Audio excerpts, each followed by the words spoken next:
আজকে মধ্যম থানা 140/25 এফআইআর নাম্বার আন্ডার সেকশন 103(1) 238 ও 3/5 বিএনএস অ্যাক্টে প্রোডাকশান দিয়েছিল দুজনকে on the basis of a written complaint. Gautam Kumar Thakur যে কমপ্লেনটা 25 তারিখে করেছিলেন নর্থ পোর্ট থানাতে, সেইটার উপর বেস করে এখানে একটা সেপারেট এফআইআর স্টার্ট হয়েছে। সেই কেসে এদেরকে প্রোডাকশান দেওয়া হয়েছে। আমরা দুজনের জন্যই বেল প্রেয়ার করেছি এবং লার্নেড কোর্ট কনসিডার করে সেটাকে রিজেক্ট করেছেন।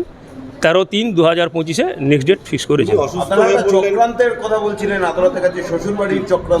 আমরা সাব জুডিস ম্যাটার এখন এই বিষয়ে কিছু বলবো না, ইনভেস্টিগেশন চলুক।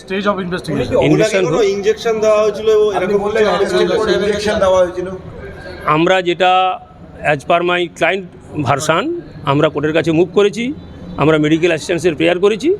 এবার লার্নেড কোর্ট অর্ডার করেছেন, সেই অর্ডার অনুযায়ী যাওয়ার হবে। আমরা কিছু বলিনি এই বিষয়ে।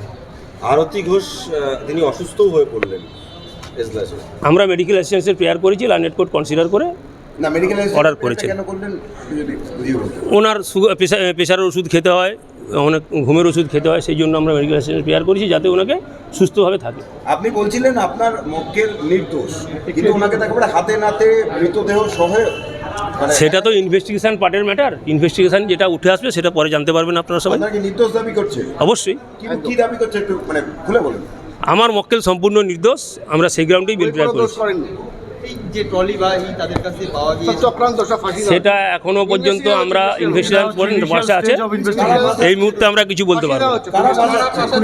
এই মুহূর্তে কিছু বলতে পারবো না, ইনভেস্টিগেশন চলছে, ইনভেস্টিগেশন শেষ হোক, তারপর অবশ্যই জানতে পারবেন। অবশ্যই জানতে পারবেন। আমরা আজকে আমাদের বারাসাত কোর্টের সুশোভন মিত্র, আমি গৌরীশঙ্কর বল, সুদীপ্ত দে এবং উত্তম কুমার পাল, শান্তিরঞ্জন সরকার, তনুজ বিশ্বাস, আমরা সবাই ছিল। 7জন। আপনার নাম? আমার নাম গৌরীশঙ্কর বল। এখনই সমস্ত ডিফেন্স ডিসক্লোজ করা যাবে না, ইনভেস্টিগেশন পার্টে আছে, ইনভেস্টিগেশন হোক। ইনভেস্টিগেশন পার্টে এখন আর কিছু বলবো না আমরা, ইনভেস্টিগেশন হোক সেটা জানা যাক।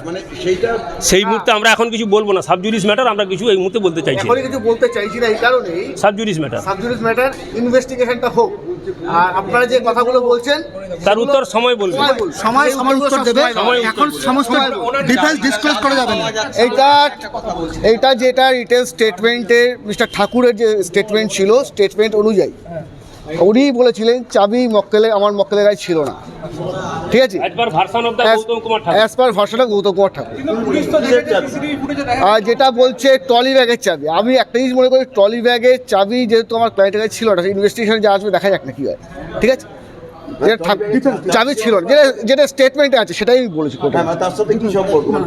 সেটা আমরা পরে বলবো, সেটা আমি পরে বলবো। ইনভেস্টিগেশনটা হোক না, আরো অনেক কিছু বেরোবে, সমস্ত তথ্য প্রমাণ তো আপনার মক্কেলের বিরুদ্ধে, সেটা দেখা যাক না কি হয়। সময় কথা বলুক। আমরা চাই যে আমাদের মক্কেল নির্দোষ, খালি চোখে দেখা যায় আমাদের মক্কেল নির্দোষ। ঘটনা অনেক সময় হয় না। সুশোভন মিত্র, আমাদের মক্কেল নির্দোষ। খালি চোখে যা দেখা যায় সবসময় সেই ঘটনা হয় না। সুশোভন মিত্র, আগামী দিনে দেখা যাক কি হবে।